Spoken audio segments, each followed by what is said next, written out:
دیکھیں اہل سنت اور اہل تشیع دونوں اس بات کے اوپر متفق ہے کہ قرب قیامت سے پہلے پوری دنیا کے اوپر مسلمانوں کی حکومت قائم ہونی ہے انشاءاللہ تعالی. اور یہ وہ وعدہ ہے جو اللہ تعالیٰ نے قرآن حکیم میں کم از کم 3 جگہ پر اپنے محبوب صلی اللہ علیہ وآلہ وسلم سے کیا ہے. اللہ کے محبوب صلی اللہ علیہ وآلہ وسلم نے اس امت میں جو 5 بڑے بڑے ادوار ہیں ان کا ذکر کیا. اللہ تعالیٰ جب تک چاہے گا تم میں نبوت رہے گی، یعنی میرا وجود باقی رہے گا، پھر اللہ تعالیٰ مجھے اٹھا لے گا اور پھر میری وفات کے بعد خلافت علی منہاج النبوہ قائم ہو جائے گی، اور وہ بھی جب تک اللہ چاہے گا وہ رہے گی. پھر اللہ تعالیٰ جب چاہے گا اسے بھی اٹھا لے گا. پھر ملکن عاضن، جو ہمارے استاد ڈاکٹر اسرار صاحب یوں کرتے تھے، ملکن عاضن، کاٹ کھانے والی ملوکیت، یعنی اپنے مخالفین کو قتل کرنے والی حکمران، وہ قائم ہو جائے گی. اور پھر جب تک اللہ چاہے گا وہ بھی مسلط رہے گی امت کے اوپر، پھر اللہ تعالیٰ اسے بھی اٹھا لے گا. پھر جابر حکمرانوں کا دور آ جائے گا، یہ 4تھا دور ہے، وہ بھی رہے گا جب تک اللہ تعالیٰ چاہے گا. اور پھر اس کے بعد دوبارہ سے خلافت علی منہاج النبوہ قائم ہو جائے گی انشاءاللہ تعالی. اور پوری امت لیول کے اوپر جو خلافت علی منہاج النبوہ ہے وہ عمر بن عبدالعزیز کے دور میں نہیں آئی ہے، نہ خلفائے راشدین کے دور میں آئی ہے، وہ قرب قیامت میں ہی آنی ہے جب پوری دنیا کے اوپر مسلمانوں کا غلبہ ہوگا. آج تک امت میں یہ وقت نہیں آیا کہ پوری دنیا پہ مسلمانوں کا غلبہ ہو. تو اس سے مراد یہ 5واں جو دور ہے وہ امام محمد مہدی رضی اللہ تعالیٰ عنہ علیہ السلام کا دور خلافت ہے انشاءاللہ تعالی. ہم نہ دیکھ سکے، ہماری آنے والی نسلیں انشاءاللہ ضرور اسے دیکھیں گی. اور امام مہدی کے لیے میں نے آپ کو پہلے بھی بتایا کہ یہ ضروری ہے کہ ان کے آنے سے پہلے فرقے ختم ہو جائیں. ادروائز سنیوں میں آ گئے تو شیعہ نے نہیں ماننا، شیعہ میں آ گئے تو سنیوں نے نہیں ماننا، یہ ذہن میں رکھیے گا. تو پہلے تو لوگوں کو سمجھ نہیں آتی تھی کہ یہ کیسے ہوگا کہ اتنی بڑی فرقہ واریت کی دراڑ ختم ہو. لیکن دیکھیں اللہ تعالیٰ نے ہمارے اس چھوٹے سے پلیٹ فارم کی برکت سے ہماری زندگی میں ہمیں ان 12 سالوں میں وہ کچھ دکھایا کہ 1200 سال کی جو گمراہی تھی فرقہ واریت کی، اللہ تعالیٰ نے اسے کیسے ختم کیا. تو لوگ دوبارہ سے رسول اللہ صلی اللہ علیہ وآلہ وسلم کی مبارک ذات کی طرف متوجہ ہوئے ہیں. اہل البیت کا مقام انہیں پتہ چلا ہے، خلفائے راشدین کی عظمت ان کے دلوں میں جاگی ہے الحمدللہ. اور فرقوں کے بزرگ بابوں سے جان چھوٹ گئی ان کی.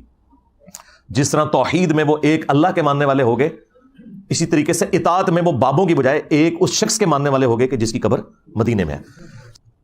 اب آخر میں وہ میں 12 صحیح الاسناد احادیث بیان کر دوں 12ویں امام یا 12ویں خلیفہ کی نسبت سے.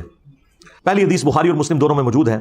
رسول اللہ صلی اللہ علیہ وآلہ وسلم نے فرمایا، تمہاری اس وقت کیا شان ہوگی جب عیسیٰ ابن مریم تم میں اتریں گے، یعنی قرب قیامت میں.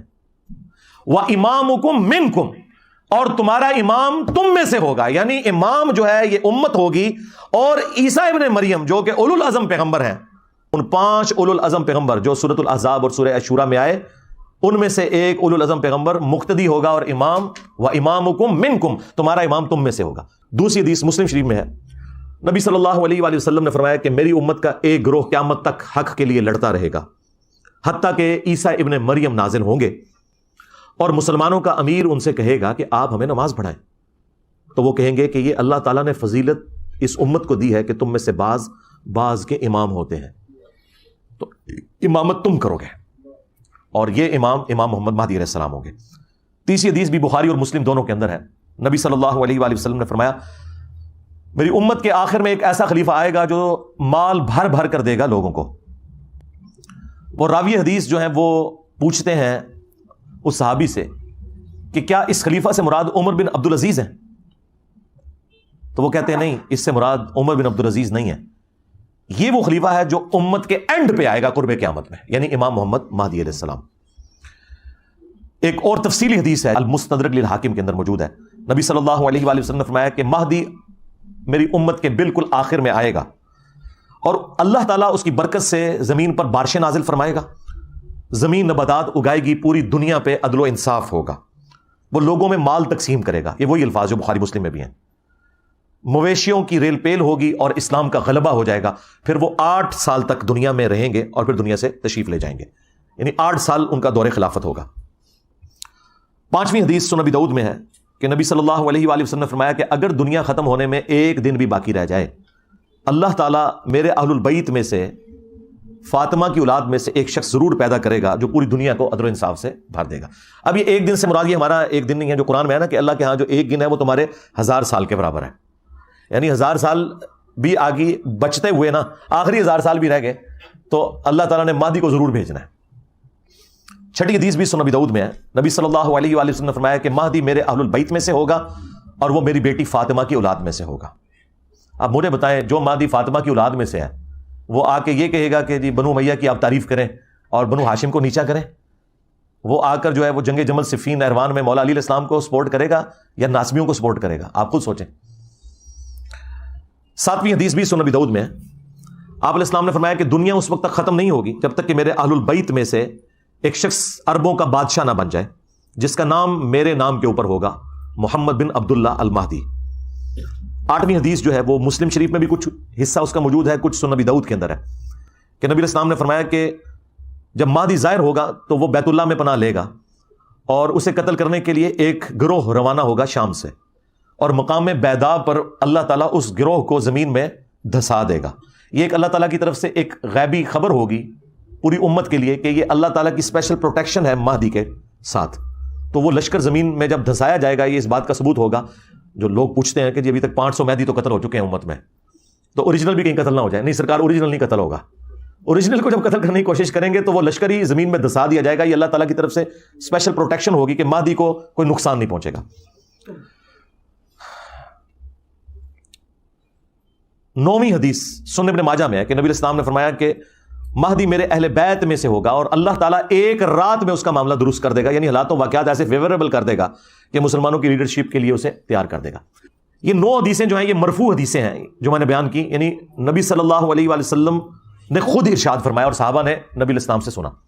آخری 3 حدیثیں جو ہیں وہ صحابہ کے اقوال ہیں، اور صحابی کا قول اگر مستقبل کی خبر سے متعلق ہو تو یہ محدثین کا اتفاق ہے کہ وہ اللہ کے نبی کے بتانے پر ہی محمول ہوتا ہے، کیونکہ غیبی خبر نبی کے ذریعے صحابہ کو دی جاتی ہے۔ موقوفاً مولا علی علیہ السلام سے روایت ہے 10ویں المستدرک للحاکم میں کہ قرب قیامت میں ہاشمیوں میں سے ایک خلیفہ ظاہر ہوگا، اللہ تعالیٰ یعنی امام مہدی کو بھیجے گا، اور اس کے دور میں اللہ تعالیٰ کی نعمتیں جو ہیں وہ ان کی فراوانی ہوگی اور لوگوں میں پیار اور محبت بڑھ جائے گا، یعنی وہی فرقہ واریت ختم ہو جائے گی، دشمنیاں ختم ہو جائیں گی، اور پھر اس کے بعد دجال کا ظہور ہوگا۔ 11 نمبر حدیث ابن عباس سے موقوفاً ہے، مصنف ابن ابی شیبہ کے اندر۔ وہ کہتے ہیں کہ ہم اہل بیت میں سے ایک نوجوان ظاہر ہوگا قرب قیامت میں، امام مہدی، اور اس پر بہت زیادہ فتنے وارد ہوں گے، لیکن اللہ تعالیٰ اسے تمام فتنوں سے محفوظ رکھے گا، یعنی اللہ تعالیٰ کی ایک غیبی تائید ہوگی۔ اور پھر ابن عباس کہتے ہیں کہ وہ اہل بیت کا نوجوان اس امت کے معاملے کو سیدھا کر دے گا، جو ٹیڑھے راستے پر ہوگا ان کو بالکل سیدھا کر دے گا۔ اور 12ویں اور آخری موقوفاً روایت صوبان سے ہے جو نبی الاسلام کے آزاد کردہ غلام ہے، یہ بڑی مشہور روایت آپ نے سنی ہوگی، مسند احمد میں اور المستدرک للحاکم میں، کہ جب خراسان سے کالے جھنڈے آتے ہوئے دیکھو تو ان کا استقبال کرنا، ان میں اللہ کا خلیفہ مہدی ہوگا۔ یہ 12 احادیث امام محمد مہدی علیہ السلام سے متعلق، اور جو ضروری گفتگو تھی میں نے اس حوالے سے کر دی۔ ہم تو صرف جو اہل سنت کا عقیدہ ہے وہ پبلک کے سامنے رکھیں گے، امام محمد مہدی علیہ السلام کے حوالے سے، 12ویں خلیفہ یا 12ویں امام، اور ان کی جو عزت اہل سنت کے ہاں ہے، تاکہ یہ پتہ چلے کہ یہ کوئی سنی شیعہ تفریق سے متعلق پرسنالٹی نہیں ہے، بلکہ یہ سنی شیعہ اتحاد کی علامت ہے، امام محمد بن عبداللہ المہدی رضی اللہ تعالیٰ عنہ وعلیہ السلام۔ اللہ تعالیٰ اگر ہماری زندگی میں وہ آئیں تو ہمیں ان کا ساتھ دینے کی توفیق عطا فرمائے، اور اگر ہماری آنے والی نسلوں میں وہ لوگ ہیں جنہوں نے امام محمد مہدی کا زمانہ پانا ہے تو انہیں توفیق دے کہ وہ ان کا ساتھ دیں غلبہ اسلام کے لیے۔ صلو علی محمد و آل محمد، اللہم صلی علی محمد و علی آل محمد و اصحاب محمد و ازواج محمد و امت محمد اجمعین الی یوم الدین، آمین۔